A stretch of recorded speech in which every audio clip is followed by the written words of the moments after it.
Me llamo Jaime Vela, tengo 61 años y toda mi vida me he dedicado a la vigilancia. No soy de esos que andan cargando armas ni haciendo el papel de policía. Lo mío es el silencio, la observación, el turno de noche. Me pagan por estar ahí, despierto, nada más. La historia que voy a contarles no tiene tiros, ni persecuciones, ni gritos de película. Solo tiene algo que, hasta hoy, no he podido explicar. Y créanme que he visto cosas raras. Gente colándose a bodegas, sombras que se mueven donde no deberían, hasta ladrones que terminan llorando de miedo cuando se dan cuenta que están solos con su conciencia. Pero esto fue diferente. Hace un par de años, una constructora me ofreció un trabajo de esos que pocos quieren. Me hablaron para cuidar una vieja planta embotelladora en las afueras de un municipio pequeño cerca de Guadalajara. Me dijeron que el edificio llevaba más de 20 años cerrado, que estaba lleno de polvo, óxido y que nadie lo usaba. Solo querían a alguien que lo vigilara mientras se decidía si lo remodelaban o lo tiraban. El sueldo era bueno. No había cámaras ni compañeros, solo yo, mi linterna y un cuaderno donde debía anotar mis rondas cada hora. Turno de lunes a sábado de 9 de la noche a 6 de la mañana. Fácil, o eso pensé. La primera noche fue tranquila. Caminé entre pasillos sucios, con techos altísimos y viejas líneas de maquinaria oxidada. Revisé las puertas de emergencia que chirriaban al menor movimiento. Había polvo acumulado, cajas vacías y ese olor característico a humedad encerrada. Un edificio muerto, en resumen. Anoté mis rondas como siempre. 21:30, pasillo norte despejado. 22:10, patio trasero sin novedad. Todo normal. Me sentía cómodo. Incluso me dormí un par de horas, sentado en la oficina de vigilancia, con el café frío al lado y una cobija que siempre cargo. La segunda noche, algo fue distinto. Empezó como siempre, pero después de las 2 de la mañana sentí una pesadez rara en el pecho, como si me hubieran echado un costal de arena encima. Caminaba lento, arrastrando los pies con la linterna baja. Creí que era cansancio. Lo siguiente que recuerdo es despertar en la oficina, en mi silla, la linterna tirada en el suelo y el café nuevo que me había servido frío otra vez. Lo raro no fue solo haberme dormido sin darme cuenta. Lo raro fue que no recordaba haber regresado. No supe en qué momento lo hice. Me sentí desorientado, pero lo dejé pasar. La tercera noche volví a sentir esa presión, pero ahora venía acompañada de algo más. Un murmullo muy tenue, como voces femeninas hablando entre sí, no gritando, no llamando, solo conversando. Algo como: sí, pero no va a entrar. O ¿ya está aquí otra vez? Me detuve en seco. No eran alucinaciones. Las voces venían del área de carga. Caminé con cuidado, tratando de no pisar fuerte. Al girar en uno de los pasillos, oscuridad total. La luz que venía del vestíbulo se desvanecía poco a poco, como si el aire mismo la apagara. Y ahí, otra vez, el apagón mental, porque de nuevo abrí los ojos en la oficina, una hora más tarde, con la espalda sudada y el corazón acelerado. Empecé a preguntarme si me estaba quedando dormido sin darme cuenta o si me estaba volviendo loco. Pero lo que vino después me convenció de que no era solo cosa mía. En la cuarta noche, Escuché un portazo fuerte en la zona de descarga. Corrí con la linterna, pensando que se había metido alguien. Revisé cada rincón. Nada, ni puertas abiertas, ni ventanas rotas, ni señales de entrada forzada. El golpe fue real, pero no dejaba huella. La quinta noche, mientras hacía la ronda de las 3 a.m., sentí un susurro justo detrás de mi oreja. No una palabra gritada, no un eco lejano, un susurro pegado a mi nuca. Y era mi nombre. Jaime. Sentí el aliento, me paralicé, di la vuelta con la linterna apuntando en todas direcciones, pero no había nadie.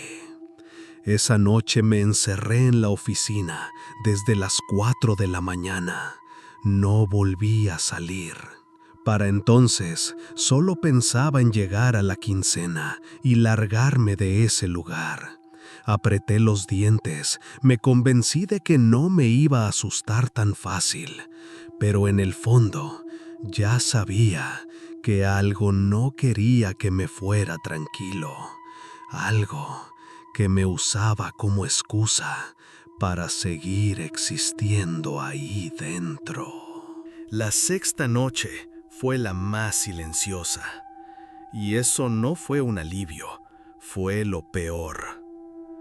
No escuché voces, no hubo portazos, pero el aire se sentía denso, cargado, como si el edificio estuviera conteniendo algo.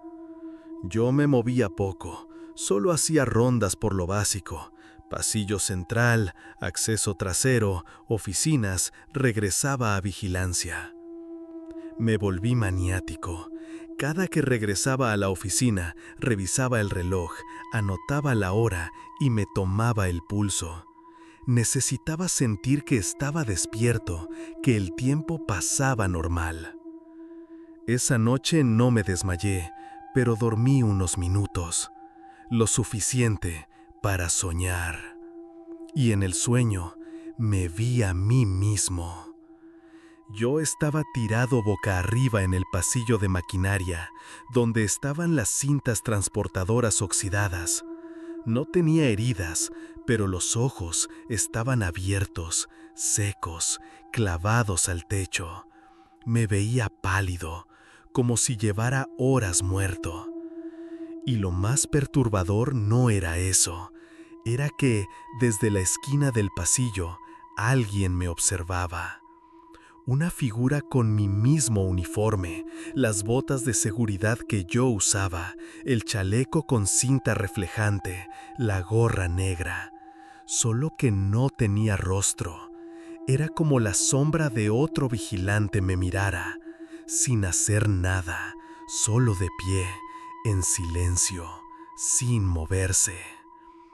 Desperté empapado en sudor. El reloj marcaba las 4:42 a.m. Habían pasado apenas 20 minutos desde mi última anotación, y sin embargo me sentía como si hubieran sido horas dentro de ese sueño. Me quedé el resto del turno encerrado, con la luz encendida. No me moví, no hablé, no dormí. La séptima noche, que sería la última, no salí ni un minuto de la oficina. Llevé mi termo lleno de café, el radio con baterías nuevas, mi celular cargado, aunque en ese lugar nunca había señal, y me senté con todo frente a mí, como si preparara un campamento. No estaba dispuesto a enfrentar más pasillos, ni voces, ni sombras, pero no hizo falta salir, porque el edificio vino a mí. Primero fue la luz del foco, que parpadeó como si algo se interpusiera. Luego, el sonido de las puertas golpeando, sin viento alguno. Una tras otra, se oía el eco desde diferentes puntos de la planta, como si algo recorriera los pasillos, cerrando todo a su paso. Después, un zumbido eléctrico empezó a meterse en mis oídos. No venía de ningún aparato. Era como si la vibración misma del lugar me retumbara en el cráneo. Me tapé los oídos, bajé la cabeza y traté de no pensar. Solo repetía mentalmente: ya casi amanece, ya casi amanece. Y como si eso fuera una señal, sentí sueño. No normal, no como cansancio, una especie de apagón suave, como si alguien me desconectara por dentro. Cerré los ojos por un instante, solo uno. Y entonces volví a estar ahí, en el sueño, en el pasillo, tirado. Y esta vez la figura que me observaba se acercaba paso a paso, sin ruido, sin prisa, como si supiera que ya no tenía que correr. Grité, no en el sueño, en la vida real. Me desperté gritando. Me había quedado dormido en la silla, con las luces apagadas, el termo volcado y el reloj marcando las 5:59 a.m. Ni siquiera esperé el cambio de turno. No esperé a ver si alguien venía. Agarré mis cosas, dejé el cuaderno y las llaves en el escritorio y salí por la entrada principal. El aire de la mañana me pareció tan limpio que me dieron ganas de llorar. No volví. No reclamé mi pago completo, ni el uniforme, ni pregunté si me reemplazaron. Unas semanas después me llamaron para ofrecerme otro puesto. Les dije que no. Les dije que mejor buscaran a alguien más joven, con menos manías. Mentira. Lo cierto es que desde entonces ya no puedo estar solo en edificios grandes, ni siquiera en bodegas donde antes me sentía tranquilo. Hay un momento en la noche en que todo se vuelve más pesado, como si el mundo mismo se callara para dejarte oír algo que nadie más quiere oír. Esa fábrica no necesitaba ser cuidada, solo quería compañía, hasta tragarse a otro más. Soy Carlos Navarro, técnico en cableado estructurado desde hace más de 12 años. Me especializo en instalaciones de red, mantenimiento de puntos RJ45, canalización, certificación. Ese tipo de trabajo que la mayoría no nota hasta que el internet falla. Siempre he preferido los turnos nocturnos. Hay menos gente, menos ruido y el trabajo avanza el doble. Por eso, acepté sin dudar este proyecto, mantenimiento completo del piso 6 en un corporativo al sur de la ciudad. Una empresa grande estaba migrando sus servidores y necesitaban que todo estuviera listo sin interrumpir operaciones, así que contrataban turnos nocturnos. Iba a estar solo, con acceso libre, planos impresos y una semana completa para trabajar sin presiones. La primera noche fue normal. Me instalé con mis herramientas, multímetro, linterna de cabeza, laptop para pruebas de conectividad y algo de música bajita en el celular. Solo dejaban encendidas las luces de pasillo, pero bastaba. A veces hay guardias que hacen rondas, pero en este edificio no, nadie más que yo. Para facilitar el proceso me dieron acceso remoto al sistema de cámaras internas, vía una app instalada en mi teléfono. Muy útil. Con eso podía verificar cada sala sin tener que caminar tanto. Si dejaba una pinza o una ponchadora olvidada, bastaba con echarle un ojo a la cámara y volver. Todo funcionaba bien hasta las 3:08 de la mañana. Estaba revisando la conectividad del patch panel en la sala de telecom cuando abrí la app para checar si había dejado un probador de red en la oficina 204. Siempre me pasa que olvido cosas. Pero esa vez vi algo más. En la imagen de la cámara, al fondo de la oficina 204, junto al escritorio de cristal, había una figura. Una niña.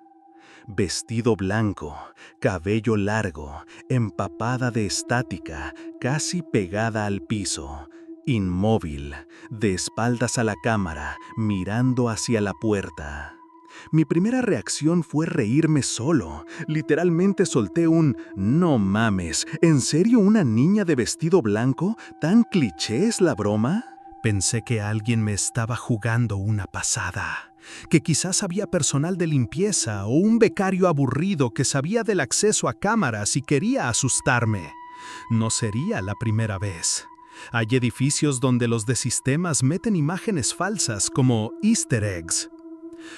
Pero había algo raro. La imagen no era un fotograma congelado. El resto del ambiente sí tenía movimiento, el parpadeo de una luz de fondo, el ventilador girando lentamente. Pero ella no se movía, en absoluto. Tomé mi linterna y fui hacia allá. Activé la cámara en tiempo real desde el celular mientras caminaba por el pasillo. Cada paso que daba se reflejaba con delay en la imagen. Menos ella, seguía ahí, en la misma postura. Cuando llegué, el aire estaba frío. No como aire acondicionado, más bien como un sótano húmedo. Entré a la oficina, encendí la luz del techo y justo en ese momento, la cámara parpadeó. La niña desapareció. Revisé toda la sala. No había nadie, ni puerta trasera, ni ventanas abiertas. Nada fuera de lugar. Me acerqué al escritorio. Revisé debajo por si alguien se hubiera escondido, pero el lugar estaba completamente vacío. Y sin embargo, no me sentía solo. Sentía como si alguien se hubiera quedado en la habitación, aunque ya no pudiera verlo. El aire era tan espeso que costaba respirar. Volví a la sala técnica sin decir nada. Me senté frente al rack, traté de enfocarme en el etiquetado, pero las manos me temblaban. Me repetía, tiene que haber una explicación, un error del sistema, un reflejo, una broma. Estaba tan convencido de no caer en sustos baratos hasta que el celular vibró con una notificación de movimiento. Era de la oficina 212. La abrí y ahí estaba otra vez, la misma niña, ahora más cerca de la puerta, ya no de espaldas, sino de perfil, como si esperara algo. Estaba sentado frente al rack de Telecom, con el multímetro aún en la mano, cuando mi celular vibró. Notificación de movimiento, cámara 212. La abrí, y ahí estaba otra vez, la niña. La misma silueta, mismo vestido blanco, largo, como de bautizo o de fiesta escolar, pero esta vez más cerca de la puerta, ya no de espadas, ahora de perfil, como si escuchara algo al otro lado. Y la cabeza la tenía levemente inclinada. Era una imagen que te congelaba los pensamientos. Mi primer impulso fue negarlo todo. Era imposible. Las cámaras no mienten, pero tampoco tienen sentido del humor. Nadie más tenía acceso remoto. Nadie podía estar jugando con eso. Respiré hondo. Cerré la app. Volví a abrirla. La cámara seguía ahí sin señal de error. Pero la niña ya no estaba en pantalla. El escritorio, la pared, la alfombra, todo en orden, vacío. Me puse de pie, con el corazón acelerado. Guardé mis cosas con torpeza, la caja de herramientas, la laptop, los probadores, como si algo pudiera pasarme si tardaba más. Me repetía que solo era sugestión, una coincidencia visual, un mal ángulo. pero lo cierto es que me estaba muriendo de miedo. Y entonces escuché un golpe suave. Volteé al pasillo. La puerta de la oficina 212, la que acababa de revisar por la cámara, se estaba abriendo sola, lenta, chirriante, con esa lentitud antinatural que no proviene del viento ni de bisagras viejas, como si alguien estuviera del otro lado, empujándola solo con los dedos. No había corriente de aire, ninguna ventana abierta, ni siquiera ventilación activa. El edificio era una tumba de concreto y silencio. Tragué saliva. No me acerqué. Solo levanté el celular de nuevo, temblando, y volví a abrir la cámara, esta vez la de la sala técnica donde yo estaba. Y lo que vi me paralizó. La imagen mostraba la habitación desde una esquina. Se veía el escritorio, la puerta detrás de mí y a una figura infantil de pie, inmóvil. La niña estaba ahí, conmigo, a 3 metros de donde yo estaba, parada junto a la pared de frente a mí. Pero en la vida real, al mirar directo, no había nada. Solo aire, pero la cámara sí la mostraba. Y lo peor, estaba bloqueando la salida. No grité, ni siquiera me moví. Sentí que me bajaba la presión de golpe, las manos frías, la espalda sudada. Me acurruqué en el rincón más alejado que pude, contra la pared, como si el ángulo me protegiera de algo que ya estaba ahí. No tuve valor para correr, tampoco para enfrentarla, solo lloré. No como llora un niño, ni con escándalo. Era ese tipo de llanto mudo, de miedo absoluto, de súplica sin palabras. Las lágrimas salían solas mientras murmuraba entre dientes: «Por favor, ya vete, no estoy aquí, no soy para ti». Entonces, sin aviso previo, todas las luces del piso se apagaron. No fue un corte eléctrico común, fue como si alguien apretara un interruptor invisible, todo de golpe, oscuridad total por exactamente 1 segundo. Y en ese segundo sentí que me miraban, no desde un lugar físico, desde adentro. Cuando las luces volvieron, el zumbido del edificio regresó a su ritmo normal. Los ventiladores se reactivaron. La pantalla del celular se reinició sola, como si hubiera sufrido un reinicio del sistema. Las cámaras tardaron en reconectarse. Una a una, comenzaron a mostrar imagen. La de la sala técnica fue la última en volver. Y cuando lo hizo, ya no había nadie. Ni la niña, ni la sombra, ni rastro. Me levanté tambaleando. No me importó si dejaba herramientas, si el trabajo estaba incompleto, si quedaba mal con el cliente. Me fui. Bajé las escaleras, no esperé el elevador. Crucé el lobby en silencio, mirando de reojo los espejos. No sé por qué. Tal vez esperaba verla reflejada, viéndome desde un rincón. Salí a la calle, con el aire de la madrugada cortándome la cara. No volví a mirar atrás. A la mañana siguiente, mandé un mensaje al supervisor del proyecto. Renuncié por WhatsApp. Solo dije que no podía seguir.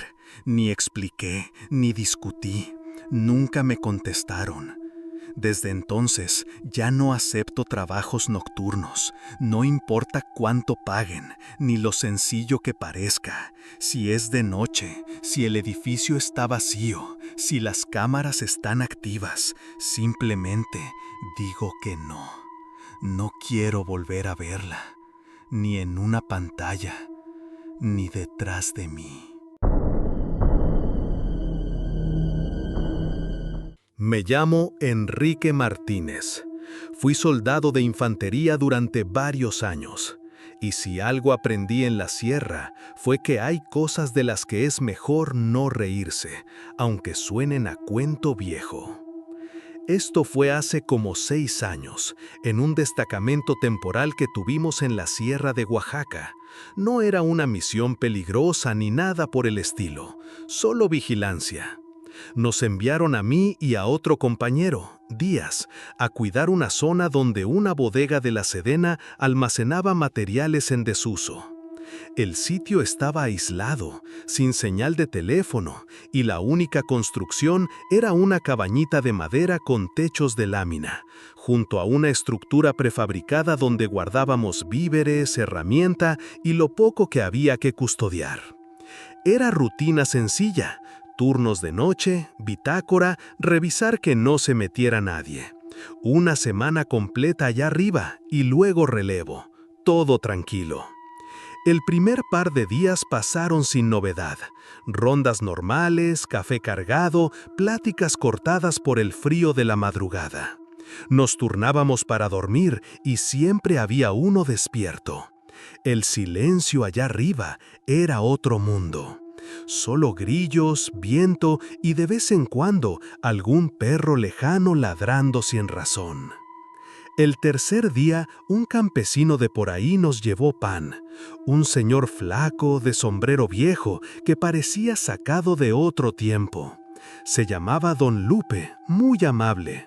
Al dejar su canasta en la puerta, se despidió con una frase rara. «Ya es octubre, muchachos. Pónganse truchas. Ya vienen las viejas». Díaz se rió, yo también.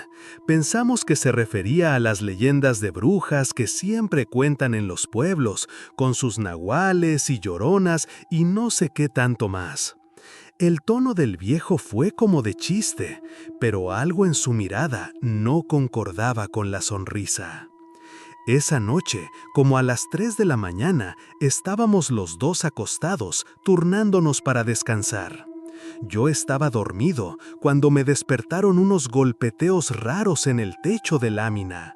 No eran goteras, ni ramas, ni viento. Sonaban como si alguien o algo estuviera raspando con uñas o garras sobre el techo.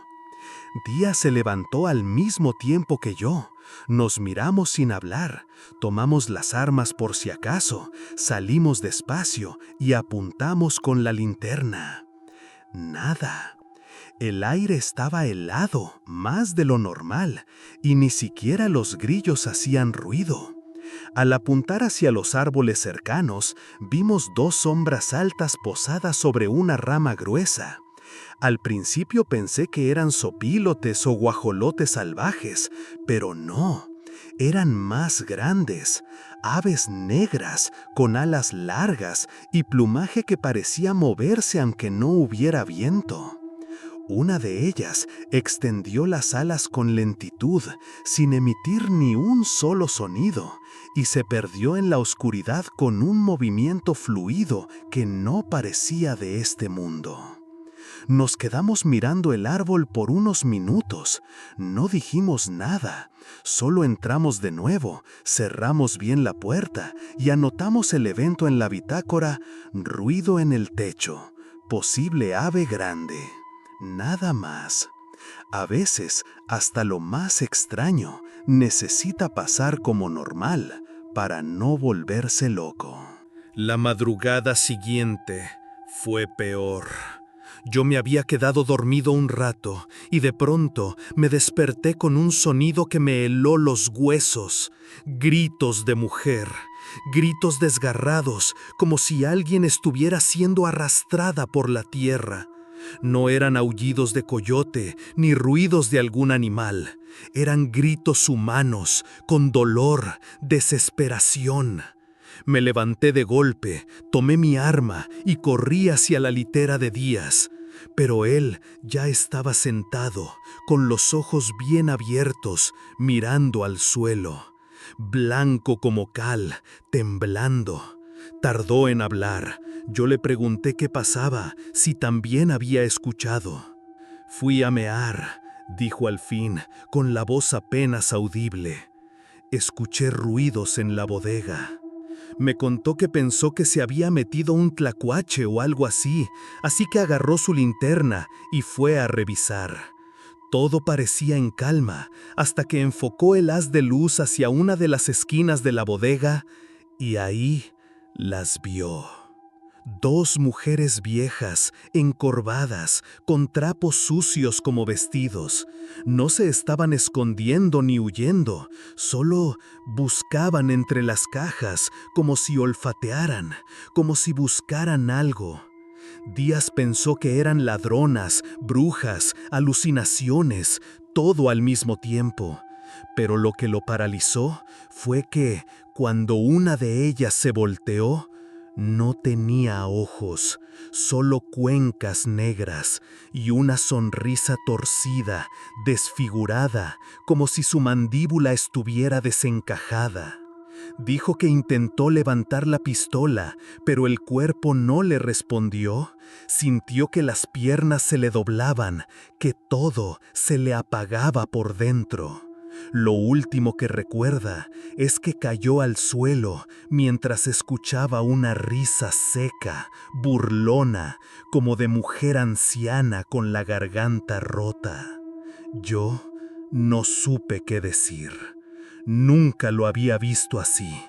Díaz era el tipo de soldado que se reía hasta en los operativos más pesados, pero esa madrugada no tenía ni ganas de parpadear. Díaz no quiso hablar más esa noche. Se echó en la litera como si lo hubieran vaciado por dentro. Yo no podía dormir. Me pasé el resto de la madrugada sentado junto a la puerta, con el fusil en las piernas y la linterna encendida, apuntando cada tanto hacia la bodega por la ventana.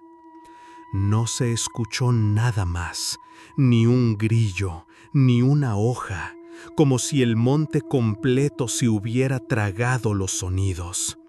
Al amanecer, intenté convencerme de que Díaz tuvo una pesadilla, lo que fuera, el estrés, el aislamiento, los cuentos del viejo Lupe. Pero al salir, mientras calentábamos agua para café, vi algo que me sacó todo el aire del cuerpo. Su pistola estaba tirada en la tierra, justo junto a la entrada de la bodega. Y no era que se le hubiera caído por accidente, estaba como arrojada, medio enterrada en el polvo, a varios metros de la puerta. Algo no cuadraba. ¿Estás seguro que solo soñaste eso?, le pregunté, sin sarcasmo. Díaz no respondió. Se agachó, levantó el arma, la sopló y se la metió a la cintura. Solo dijo: entonces sí la desenfundé, y no habló más el resto del día. Esa noche cambiamos la rutina. No hicimos rondas, no salimos. Dejamos la linterna prendida dentro de la cabaña y bloqueamos la puerta con una mesa. Yo no soy de creer en cosas que no puedo tocar, pero ese silencio no era normal. El viento no soplaba, los animales no hacían ruido, como si la sierra entera contuviera la respiración. Díaz empezó a sentirse mal. Primero mareos, luego un dolor de estómago que no se le quitaba con nada. Le bajó la presión, le dieron escalofríos. Al día siguiente ya no se levantó. Tuvo fiebre toda la tarde y apenas probó bocado. Estaba pálido, los ojos hundidos, como si no hubiera dormido en días. Cuando llegó el relevo, no dijimos mucho. Solo entregamos la bitácora, sin mencionar nada de lo ocurrido. A los soldados que venían a ocupar el puesto les deseamos suerte y nos fuimos sin mirar atrás. Díaz pidió licencia médica. Yo me fui a casa, todavía con esa incomodidad metida entre los huesos. Pasaron unos días y supe por su familia que lo habían llevado con un curandero allá en su pueblo. No sé si fue por su insistencia o porque su madre lo convenció. Le hicieron una limpia, de esas con huevo, ramos, rezos, y según me contó después, el curandero dijo que traía encima algo pegado, algo viejo. A la semana se le quitó la fiebre de golpe, empezó a comer bien otra vez, pero su forma de hablar cambió. Ya no hacía chistes, ya no le gustaba quedarse solo, ni mencionar la sierra. Cuando le preguntaban qué le pasó, solo decía, me miraron. Nada más, ni una palabra extra. Yo, no sé, me cuesta explicarlo. Me he enfrentado a cosas más peligrosas en situaciones peores, pero eso fue otra cosa. Como si hubiéramos estado en un lugar donde las reglas cambian, donde lo invisible tiene dientes y uno lo sabe demasiado tarde. Hasta el día de hoy, si alguien menciona historias de brujas o me cuentan de aves que vuelan en silencio entre los árboles, no me burlo. Solo me guardo el comentario, me santiguo por costumbre y dejo que la plática fluya sin mí. No sé si eran brujas, demonios, sombras, no sé qué eran, pero nos vieron, nos olieron el miedo. Y aunque nos dejaron ir, algo se quedó con nosotros. Me llamo Jorge Salgado.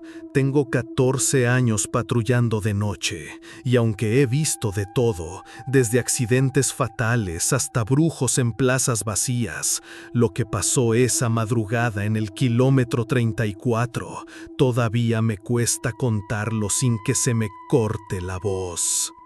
Era un martes, noche despejada, poco tráfico. Íbamos en la patrulla 12, yo manejando y mi compañero Ramírez con el radio. Estábamos en la carretera vieja, esa que va directo hacia los cerros. Sonaba tranquilo el turno, hasta que la central nos mandó un reporte sin mucho detalle. Persona caminando en dirección contraria a la ciudad, dijo la voz seca por la radio. Varón, altura media, reportado por 3 vehículos, cerca del kilómetro 34. Ramírez soltó una risa apagada. Otro loquito suelto, vas a ver. Yo no dije nada, pero tenía esa sensación rara, como cuando algo no encaja, aunque no sepas por qué. A los pocos minutos lo vimos. Caminaba por la orilla del camino, bajo la luz de un poste. Pensé que era un indigente o un chamán del monte, pero al acercarnos me di cuenta de que no llevaba zapatos. La ropa le colgaba mojada y tenía la piel cubierta de barro, seco o sangre. Colgado al cuello, llevaba un collar improvisado, hecho con cuerdas de ixtle y colgantes raros. Cuando prendimos las altas de la patrulla, lo vimos claro. Eran cabezas de conejo. 3, colgando como dijes, todavía con los ojos abiertos. Frené en seco. Ramírez bajó primero, puso la mano sobre su arma. Al suelo, manos arriba, policía. El sujeto no reaccionó, seguía caminando lento, murmurando algo para sí mismo. Tenía la mirada clavada en el suelo, no se detenía. Y entonces giró la cabeza. No de forma normal, no como alguien que voltea a ver quién lo llama. Giró, más de lo que el cuello permite, con un movimiento que no tenía sentido, hasta que quedó casi viéndonos por encima del hombro, sin girar el cuerpo. Lo que vi en su rostro me heló. Tenía una sonrisa torcida, con los dientes manchados de sangre fresca. Los ojos parecían llorosos, pero vacíos, como si no hubiera nadie detrás de ellos. «¡Última advertencia!», gritó Ramírez, ya con el arma desenfundada. Yo también saqué la mía. Estaba listo para lo que fuera, aunque no sabía contra qué. Entonces, sin previo aviso, Ramírez disparó una bala al aire. Y justo cuando el disparo tronó, la lámpara del poste se apagó. Oscuridad total. Ni siquiera las luces de la patrulla alcanzaban al sujeto. Solo se escuchó un crujido, como ramas rompiéndose. Cuando alumbramos hacia adelante con las linternas, ya no estaba. No había corrido hacia el monte visible, no había rastro. Pero a unos metros el pasto estaba aplastado, como si algo grande y pesado hubiera pasado corriendo, sin hacer ruido. «Lo sigo», dijo Ramírez, tragando saliva. Yo dudé, quería decirle que no, que eso no era normal. Pero algo me empujó a mover los pies, a no dejarlo solo. Seguimos el rastro hacia la maleza. La vegetación era espesa, pero en medio había un sendero.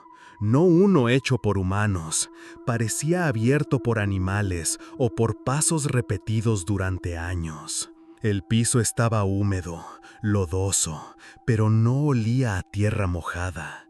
Olía a carne, a podrido. Ramírez no hablaba, caminaba con la linterna al frente, en silencio, con los dientes apretados. Yo iba detrás. Cada 10 pasos sentía la piel de la nuca erizarse, como si algo nos siguiera de cerca o nos observara desde los árboles. Entonces empezamos a ver cosas. Primero, una cuerda colgando de una rama.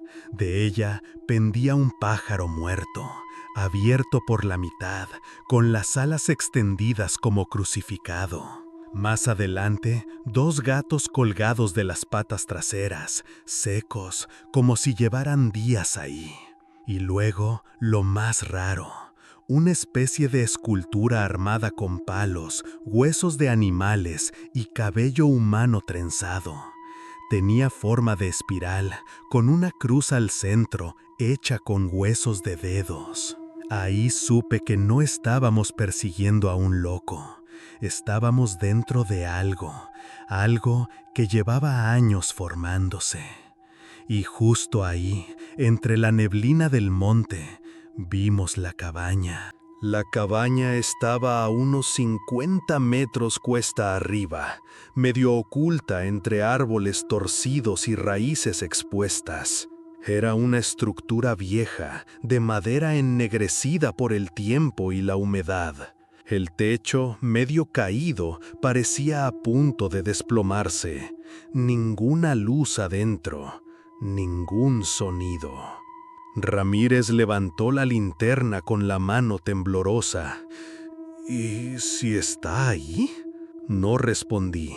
Me limité a avanzar un paso más, sintiendo el barro tragarse la bota. A lo lejos se escuchó un golpe seco, como si una tabla hubiese caído dentro de la cabaña. Entonces algo chilló.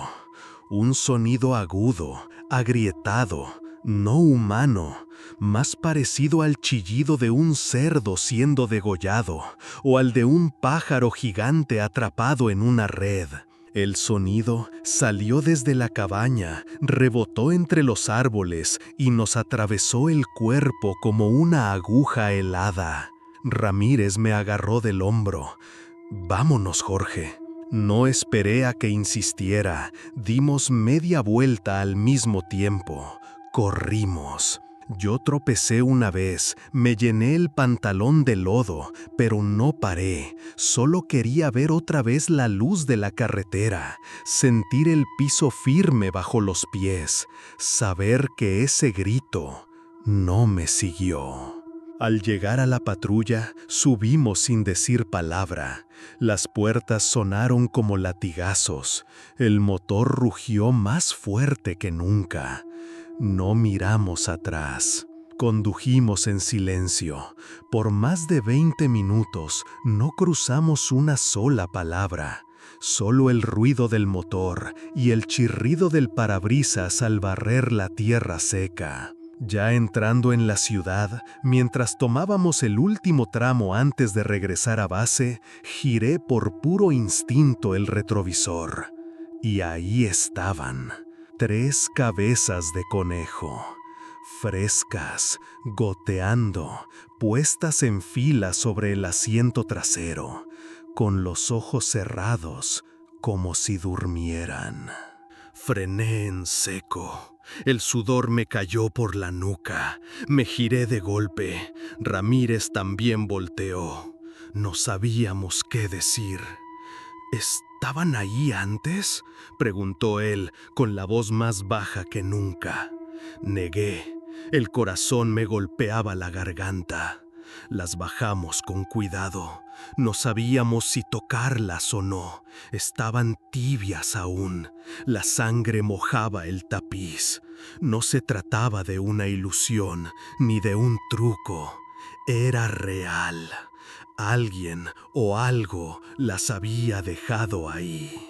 Esa noche no hicimos reporte. Ninguno quiso hablar con el comandante. Solo dejamos la unidad limpia, nos cambiamos y nos fuimos. Ni siquiera nos despedimos. Dormí mal esa semana. Me despertaba sudando, con la sensación de estar otra vez en ese bosque, con los animales colgados y ese grito clavado en el oído. Cada vez que cerraba los ojos, veía la cabeza de aquel sujeto girando, como si su cuello no tuviera huesos. Pasaron los días. Ramírez y yo evitamos mencionar el tema.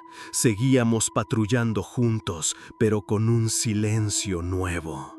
Ya no hacíamos bromas ni poníamos música bajito en la radio. Una noche me armé de valor y le pregunté: ¿tú crees que era humano?